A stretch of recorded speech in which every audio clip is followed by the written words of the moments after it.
To the adventure of Sri Brhad Bhagavatamrta, Canto 2, Chapter 5, starting with text number, I think, 66. Well, we'll start with 165. Krishna can never abandon the people of Braja. He surely returns there again and again. Yes, we read this. To reside and enjoy his pastimes. 166. But Krishna is most curious to see how the devotees of Braja respond to the waves of ecstasy born of separation. Indeed, seeing this gives him great pleasure. So, just as he sometimes hides in a cave in the forest groves, on some pretext, he sometimes goes away from Braja while playing in his various pastimes. Commentary. If Krishna never abandons the Brajavasis, how is it they experience separation from him? The answer is that although Krishna is always with them, he sometimes hides from them for a while just to see the extreme ecstasies found only in separation. He does this to increase both their pleasure and his own. That's a secret. 167. This way of acting, I think, just befits the most generous, the most magnanimous person, for he presents to his dearmost friends the most desirable object, the most rarely obtained. Commentary. No one should criticize Krishna for his behavior with the devotees of Vrindavan who cannot tolerate his absence for even a fraction of a second. Here, Narada says, he has no such complaint against Krishna, although some persons may. Narada understands that Krishna's leaving is actually his way of giving the Brajbasis the most rare treasure of Vipralambhabhav. No one else in creation is worthy of that gift, so the Brajavasis are greatly distinguished to be its recipients. Thus, in Bhagavatam 10:47-27, Uddhava told Krishna's girlfriends, quote, "You have rightly claimed the privilege of unalloyed love for the transcendental Lord, O most glorious gopis. Indeed, by exhibiting your love for Krishna in separation from him, you have shown me great mercy." Unquote. Although Krishna is the transcendental Godheaded Hoxaja, imperceptible to the material senses, the gopis of Braja have conquered him by their exclusive devotion.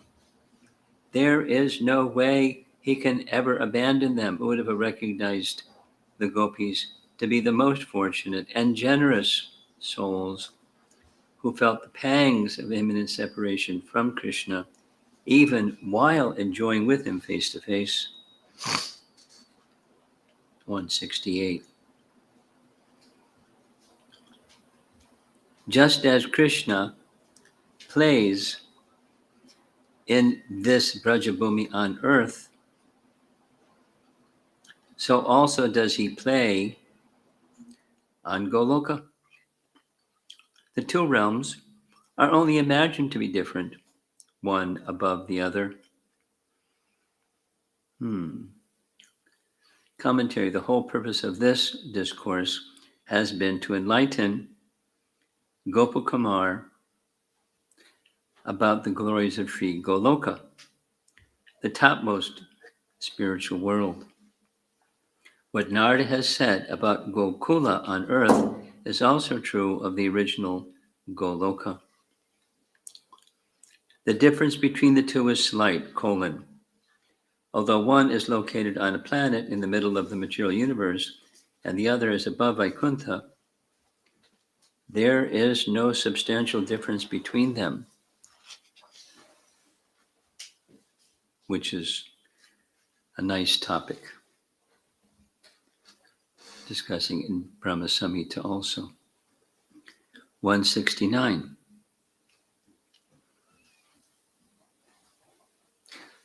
But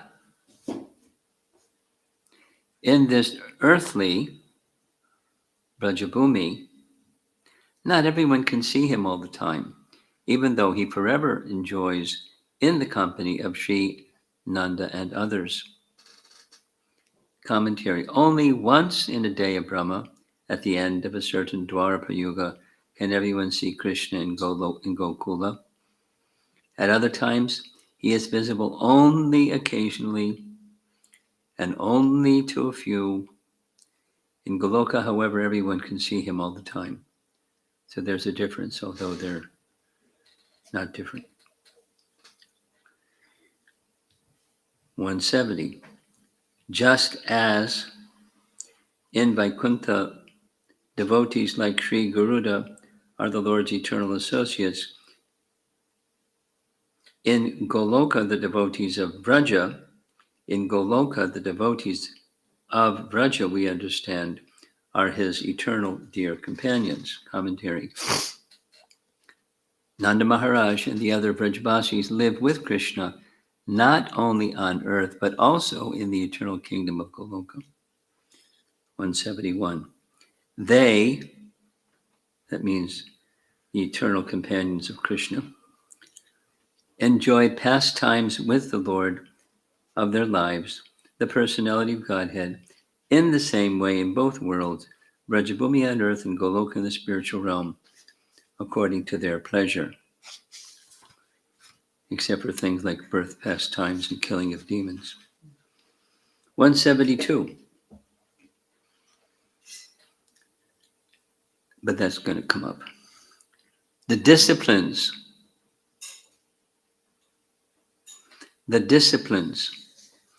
by which devotees in practice can reach Sri Goloka, those very same disciplines let them see the Lord performing pastimes like those of Goloka, completely satisfied in Brajabhumi, in the mortal world.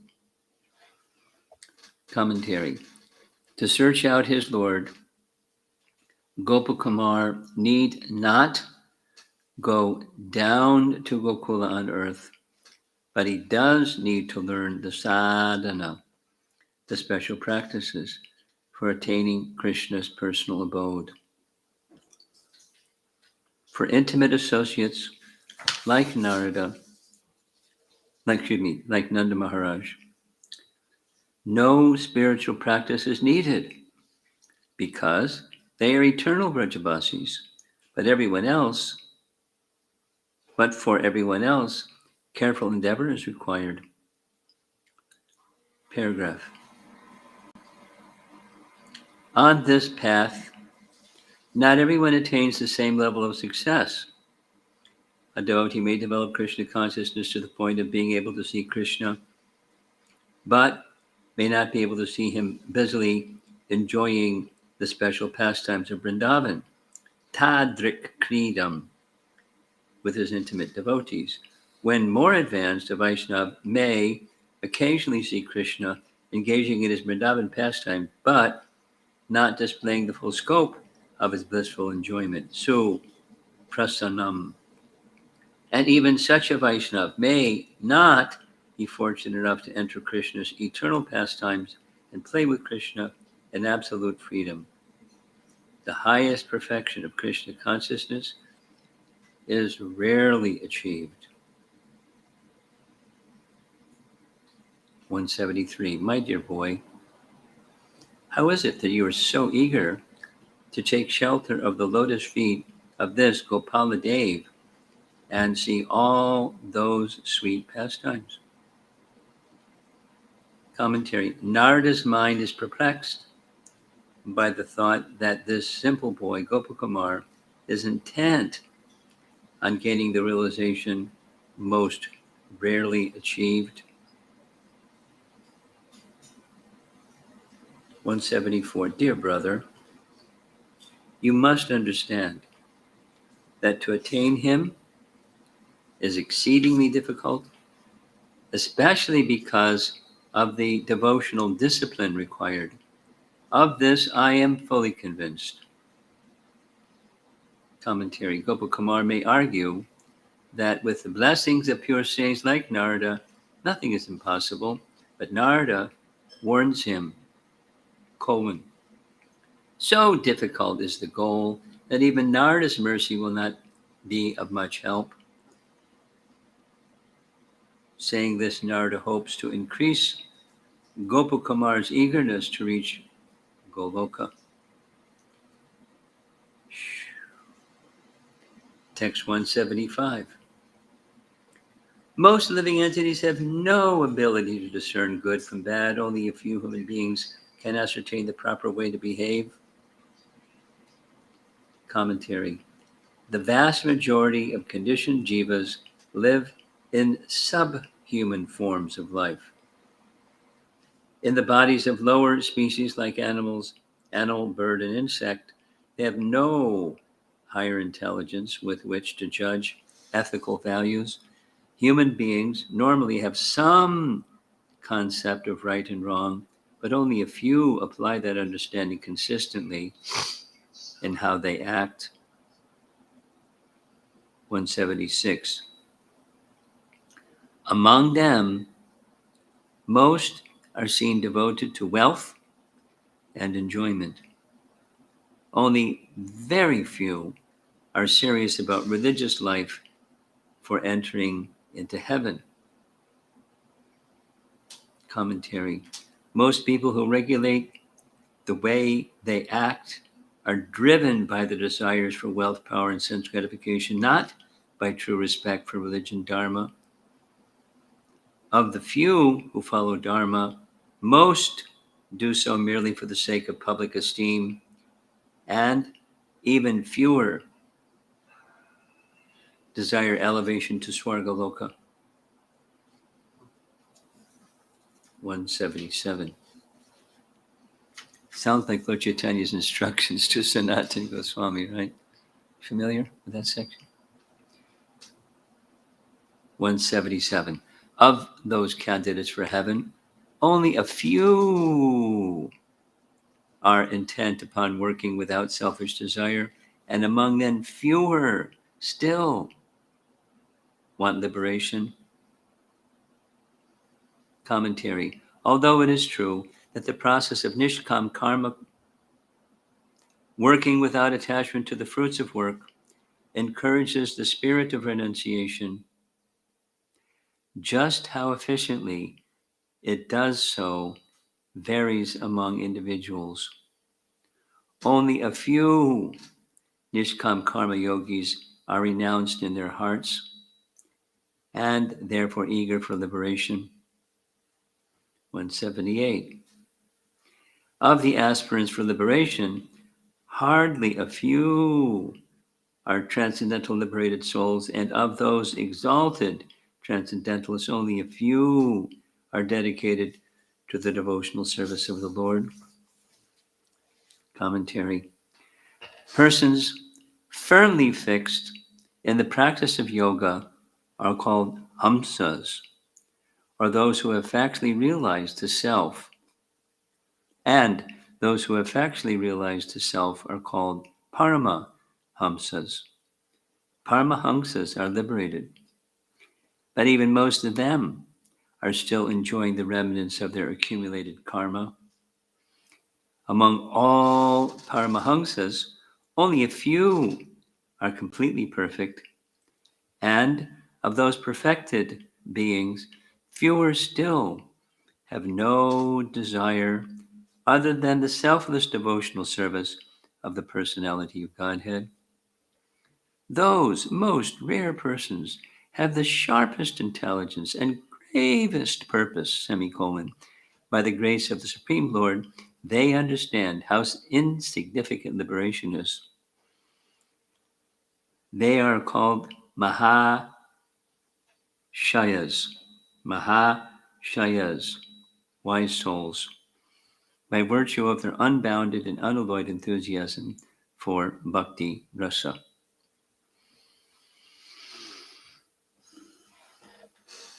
As Parikshit Maharaj told Shukadeva Goswami, the sixth canto, Bhagavatam 6, 14, 3 through 5, quote, in this material world, there are as many living entities as atoms. Among these living entities, a very few are human beings, and among them, few are interested in following religious principles. O best of the Brahmanas, Shukadeva Goswami, out of many persons who follow religious principles, only a few desire liberation from the material world. Among many thousands who desire liberation, one may actually achieve liberation, giving up material attachment to society, friendship, love, country, home, wife, and children. And among many thousands of such liberated persons, one who can understand the true meaning of liberation is very rare. And then the last verse, still quoting Maharaj Parikshit, chapter 14, Canto 6. O great sage, among many millions who are liberated and perfect in knowledge of liberation, one may be a devotee of Lord Narayana or Krishna. Such devotees who are fully peaceful are extremely rare. Unquote. To call the Vaishnavas Prashantatma, persons of peaceful mind, is an understatement because the satisfaction of Krishna consciousness reaches far beyond the ordinary idea of, quote, peace. 179. Pretty exciting, huh? And even among the Supreme Lord's devotees, those eager to give their hearts in exclusive friendship to the lotus feet of Sriman Madan Gopal, are by far the most rare, without a doubt. Commentary. As mentioned above, Parikshit Maharaj also confirmed that among great souls, devotees of Krishna are the most rare. He therefore said, same chapter 14, Canto 6, Vritrasura was situated in the blazing fire of battle and was an infamous sinful demon, always engaged in giving troubles and anxieties to others. How could such a demon become so greatly Krishna conscious? Text 180. The methods of discipline and the scriptural statements that teach them should be understood to differ according to the different goals to be achieved. Commentary. Because some goals of life are more popular than others, the disciplines the Vedic scriptures recommend for various ambitions vary in prominence. The Shastras teach more about economic development, somewhat less about sense gratification, less about religiosity, less about liberation, and the least about devotional service. For artha and kama, there are numerous engagements of the body, speech, and mind. For dharma, fewer practices involving charity, pilgrimages, proper behavior, and vows of austerity. And for liberation, only a few methods such as Ashtanga Yoga. And still fewer and lesser known are the simple sadhanas of Bhakti Yoga, beginning with hearing and chanting, paragraph. Thus, we can understand that pure devotional service, especially service given exclusively to the lotus feet of Sri Madan Gopal Dev, is difficult to achieve. And so, therefore, is the spiritual realm of Goloka. It is obtainable only by unalloyed devotion to Mud and Gopal. Text 181. Among some of the devotees of Sri Mud and Gopal, there are further distinctions still, but I'm unfit to describe them. Commentary. Here, Narada hints at the super excellent devotion to Sri Mud and Gopal found in the devotees whose service follows in the mood of the blessed gopis. Narada considers Uddhava more qualified than himself to talk about this most confidential topic. So that's the end of Narada's talks. Text 182, Sri Gopakumar said, having spoken thus, Narada embraced Uddhava and begged him with great humility in a plaintive and prayerful voice, please tell us something about this. 183. Uddhava, moved by pure love, bowed his head low again and again. He then said, at every instant I offer my respects to the dust from the feet of the women of Nanda's Vraja. Commentary. Uddhava knew exactly what Narada was referring to. With intense feeling, he bowed his head to the floor and then lifted his head and began to sing the glories of the gopis. The words he speaks in this verse appear in the 10th canto of Srimad Bhagavatam 10, 47, 63. Text 184. For a moment that servant of Hari appeared agitated and greatly distressed. Placing between his teeth a blade of grass and taking hold of Narada's feet, he spoke again. Commentary. Uddhava expected that his touching Narada's feet would assure the success of his own prayer.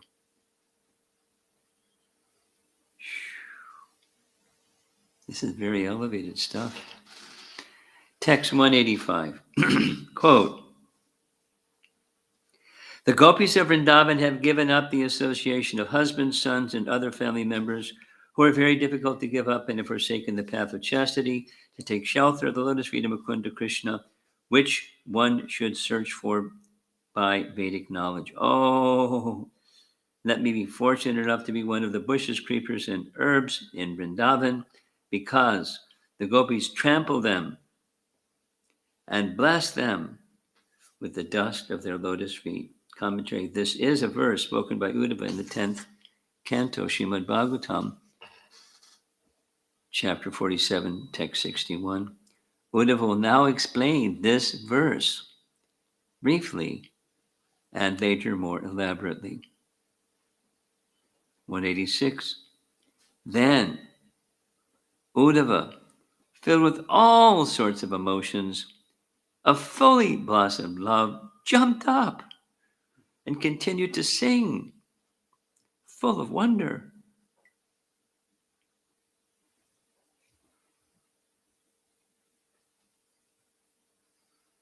Sa chamatkaram. Sa chamatkaram, full of astonishment.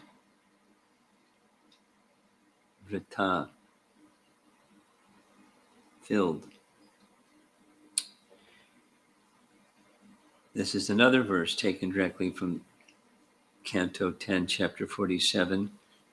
The verse before that one we just recited, 61 to 60. When Lord Krishna was dancing with the gopis in the Rasa Leela, the gopis were embraced by the arms of the Lord. This transcendental favor was never bestowed upon the goddess of fortune or other consorts in the spiritual world. Indeed, never was such a thing even imagined by the most beautiful girls in the heavenly planets, girls whose bodily luster and aroma resemble the beauty and fragrance of the lotus. And what to speak of worldly women, who are very beautiful by mundane estimation. Commentary. This is another verse from the 47th chapter, Canto 10, text 60. In the next few verses, Narada will explain this verse. Uddhava, so Narada will explain this verse. Uddhava cites these texts from Srimad Bhagavatam to give his words more authority. 188. Then the great Narada, immersed in utter surprise, looked at me again in my distress and spoke to me with great respect. Commentary. After hearing from Uddhava, Narada could understand even better how difficult it would be for a less qualified person like himself to attain the prema of Goloka. He therefore felt somewhat discouraged.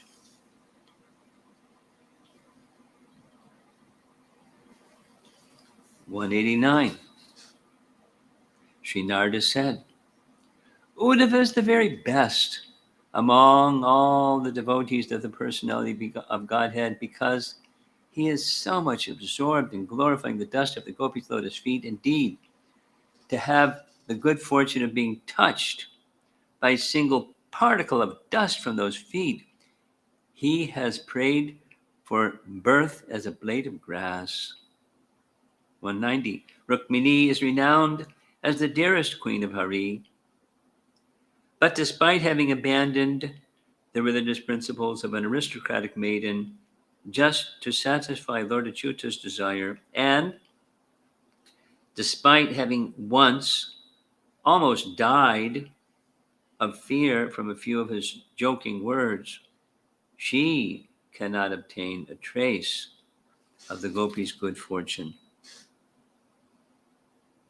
Commentary. In the previous verse, Narada commented on two of Uddhava's statements, text 183 and 185, and we're on 190.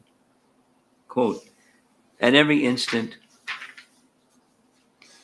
I offer my obeisance, my respects to the dust from the feet of the women of Nanda's Braja, and, quote, oh, let me be fortunate enough to be one of the bushes, creepers, and herbs in Vrindavan, unquote. Now, in this verse and the next, he comments on the statement, quote, this transcendental favor was never bestowed upon the goddess of fortune, unquote. The name Shri in that text, Nayam Shriyo Naga, Shrionga, Nayam Shrionga, the name Shri in that text can be understood to refer either to the consort Lord Narayan or to Rukmini, Krishna's first queen in Dwarka. When Uddhava first spoke this verse during his visit to Gokula, Rukmini and Krishna were not yet married. But in the present context, because Uddhava is reciting this verse again in Dwarka of Vaikuntha, the name Shri may fittingly indicate Rukmini. Or perhaps when Uddhava first spoke this verse, he had the mystic foresight to know that Rukmini would be Krishna's wife. In any case, Mahalakshmi is Rukmini's expansion. So Lakshmi and Rukmini are non-different. Both of them, therefore, may be called Hari, Priya, and because Srimati Rukmini is a greater devotee than Lakshmi, that the gopis are much greater than Lakshmi is implied. Paragraph. Rukmini abandoned the standard of behavior acceptable for unmarried girls just because Krishna wanted her to, ignoring the rule that an aristocratic girl should be offered in marriage by her father. She invited Krishna to kidnap her. And when Krishna once teased her, she almost died of fear that he was rejecting her. On that occasion, Lord Krishna had said, quote, chapter 60 of Canto 10, Now you should definitely accept a more suitable husband, a first-class man of the royal order who can help you achieve everything you want, both in this life and in the next. That was text 17. Here's text 24 of the same chapter. Rukmini's mind was overwhelmed with unhappiness, fear, and grief. Her bangle slipped from her hand, her fan fell to the ground. In bewilderment, she suddenly fainted, her hair scattering all about her as her body fell to the ground, like a plantain tree blown over by the wind.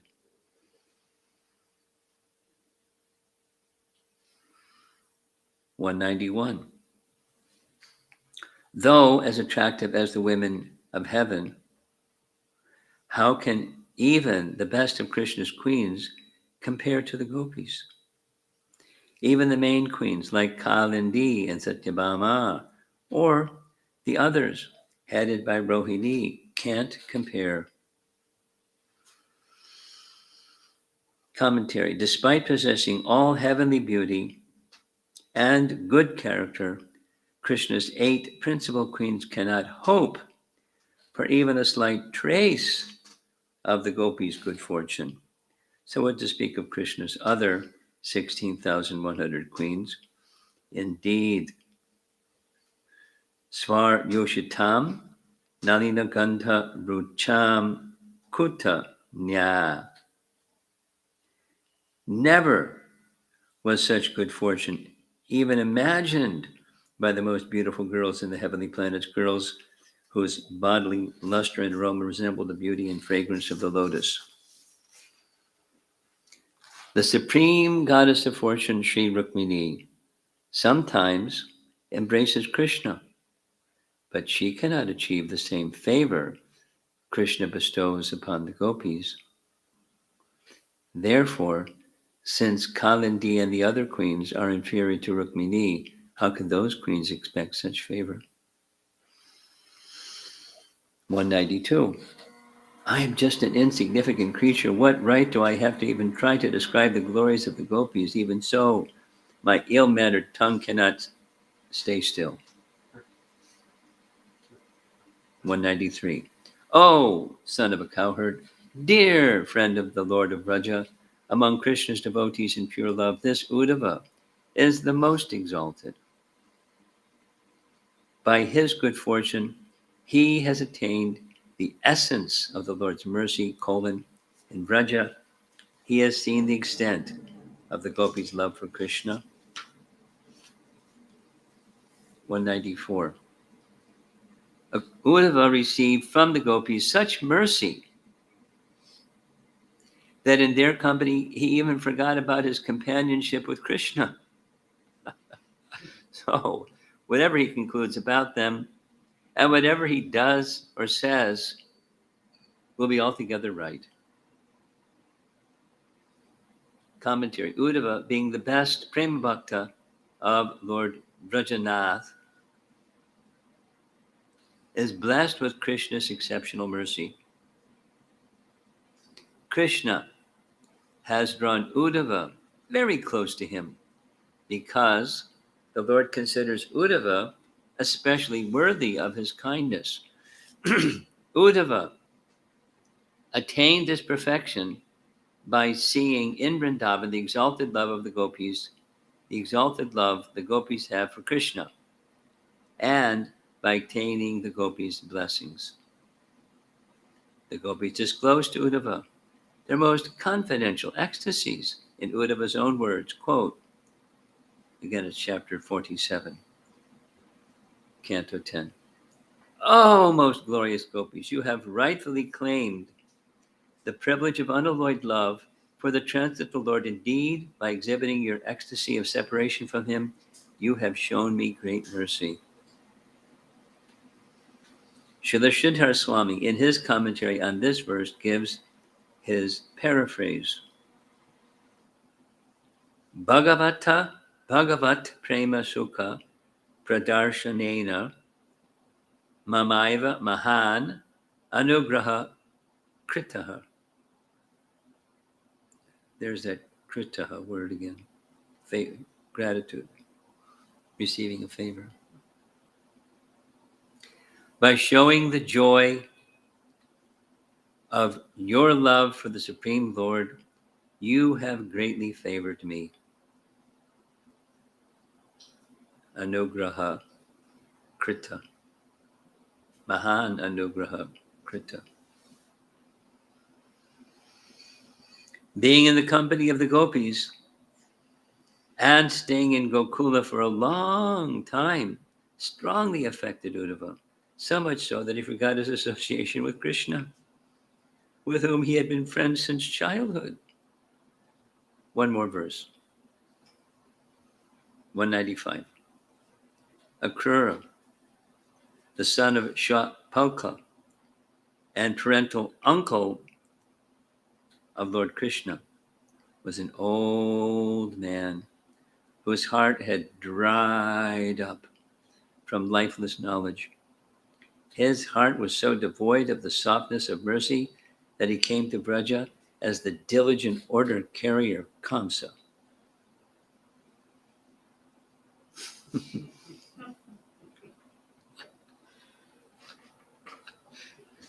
Narada.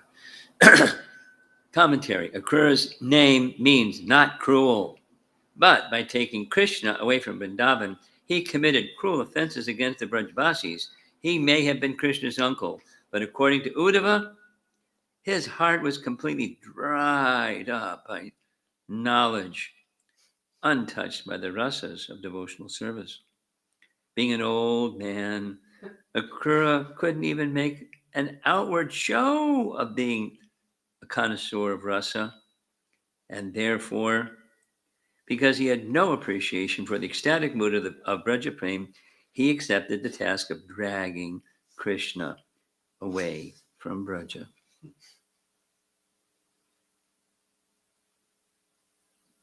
Okay, going to end there. Well, there's one more. Yet, this is 196. While meditating on the two lotus feet of Krishna, he began to speak of Krishna's supremacy. And with his heart tossing and turning from describing the super excellent glories of the gopis, he was blind to his own audacity. So the next verse starts with the Krura thought.